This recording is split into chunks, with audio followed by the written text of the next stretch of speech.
Hyderabad metro rail ఛార్జీల్ని పెంచుతూ L&T సంస్థ ఈరోజు ప్రకటన జారీ చేసింది. మే 17 నుంచి ఈ ఛార్జీలు పెరుగుతాయని. కనీస రేటు ఇప్పటివరకు 10 రూపాయలు ఉన్న టికెట్ని 12 రూపాయలకి, అదే రకంగా మ్యాక్సిమం టికెట్ 60 ఉంటే 75 రూపాయలకు పెంచింది. దాదాపుగా 25 నుంచి 30% వరకు ఈ రేట్లు పెంచుతూ ఈరోజు ఎల్ఎన్టీ సంస్థ డిక్లేర్ చేసింది. ఇది ఏ మాత్రం కూడా సమంజసం కాదు. ఈ రోజున్న మెట్రో రైల్ ఛార్జీలే అధికంగా ఉన్నాయి. ఇటువంటి సమయంలో మళ్ళీ మెట్రో ఛార్జీలు పెంచడం అనేది ఏ రకంగా కూడా కరెక్ట్ కాదు. మేము మొదటి నుంచి కూడా దీన్ని వ్యతిరేకిస్తున్నాం. ప్రత్యేకంగా ఎల్ఎన్టీ సంస్థ హైదరాబాద్ మెట్రో రైలు నిర్మించేటప్పుడు చేసుకున్న అగ్రిమెంట్కు పూర్తిగా విరుద్ధమైనటువంటి చర్య ఇది. ఒప్పందం చేసుకున్నప్పుడు ఆ రోజు కనీస టికెట్ 8 రూపాయలు, మ్యాక్సిమం టికెట్ 19 అని ఒప్పందంలో రాసుకొని మెట్రో రైలు ప్రారంభం రోజే 10 రూపాయలు కనీసం, తర్వాత 60 రూపాయలు మ్యాక్సిమం చేసింది. అంటే ఒప్పందానికి విరుద్ధంగా మొదట్లో ఛార్జీలు ఫిక్స్ చేశారు. ఇప్పుడు మళ్ళీ దాని ఛార్జీలు పెంచుతూ ఈ రకంగా నిర్ణయం తీసుకుంది.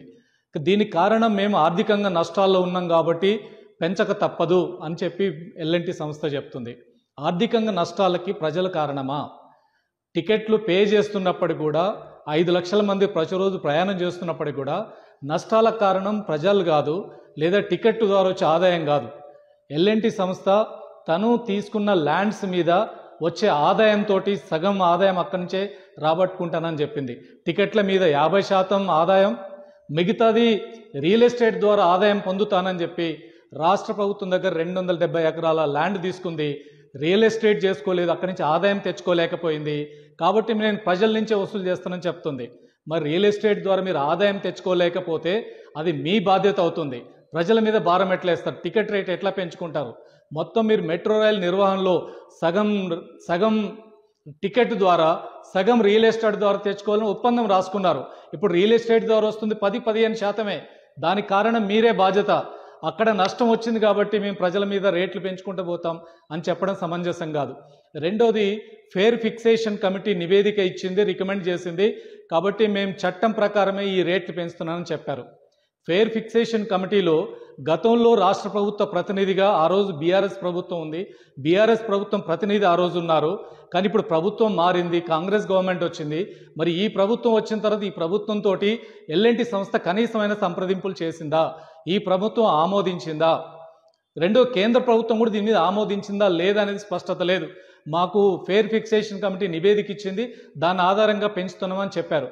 ఫేర్ ఫిక్సేషన్ కమిటీ నివేదిక కేంద్ర ప్రభుత్వానికి ఇప్పటివరకు అందజేయలేదు, రాష్ట్ర ప్రభుత్వానికి అందజేయలేదు. హైదరాబాద్ మెట్రో రైల్ సంస్థ కూడా ఈ నివేదిక అందలేదని మాకు తెలిసినటువంటి సమాచారం. కాబట్టి ఏ ప్రభుత్వాలతో సంప్రదింపులు లేకుండానే ఈరోజు అడ్డగోలుగా ఎల్ఎన్టీ సంస్థ పెంచింది. ఈ పెంపుదల ఏమాత్రంగా సమంజసం కాదు. పెంచిన ఛార్జీలు రద్దు చేయాలి. ఎల్ఎన్టీ సంస్థ అడ్డగోలుగా ఇప్పటికే అనేక రకాల ఉల్లంఘనలు, ఒప్పందానికి విరుద్ధంగా వ్యవహరిస్తూ వచ్చింది. కాబట్టి ఈరోజు ఈ రకంగా పెంచి సామాన్య జనం మీద భారం మోపొద్దు. ప్రజలు ఇప్పటికే మెట్రో రైలు ప్రయాణం చేయాలంటే చాలా పెద్ద ఎత్తున టికెట్ ఛార్జీలు చెల్లించాల్సి వస్తుంది. మామూలు పేదవాడు, సామాన్యుడు ఎక్కగలిగే పరిస్థితి లేదు. మరి ఇప్పుడు పెంచితే ఇంకా భారం పడే పరిస్థితి వస్తుంది. కాబట్టి మెట్రో రైల్ ఛార్జీలు ఎటువంటి పరిస్థితుల్లో పెంచొద్దని చెప్పి సిపిఎం పార్టీ డిమాండ్ చేస్తుంది. దీనికి వ్యతిరేకంగా వెనక్కి తీసుకోకపోతే దీని మీద పెద్ద ఎత్తున నిరసన తెలియజేస్తామని చెప్పి మేము చెప్పదలుచుకున్నాం.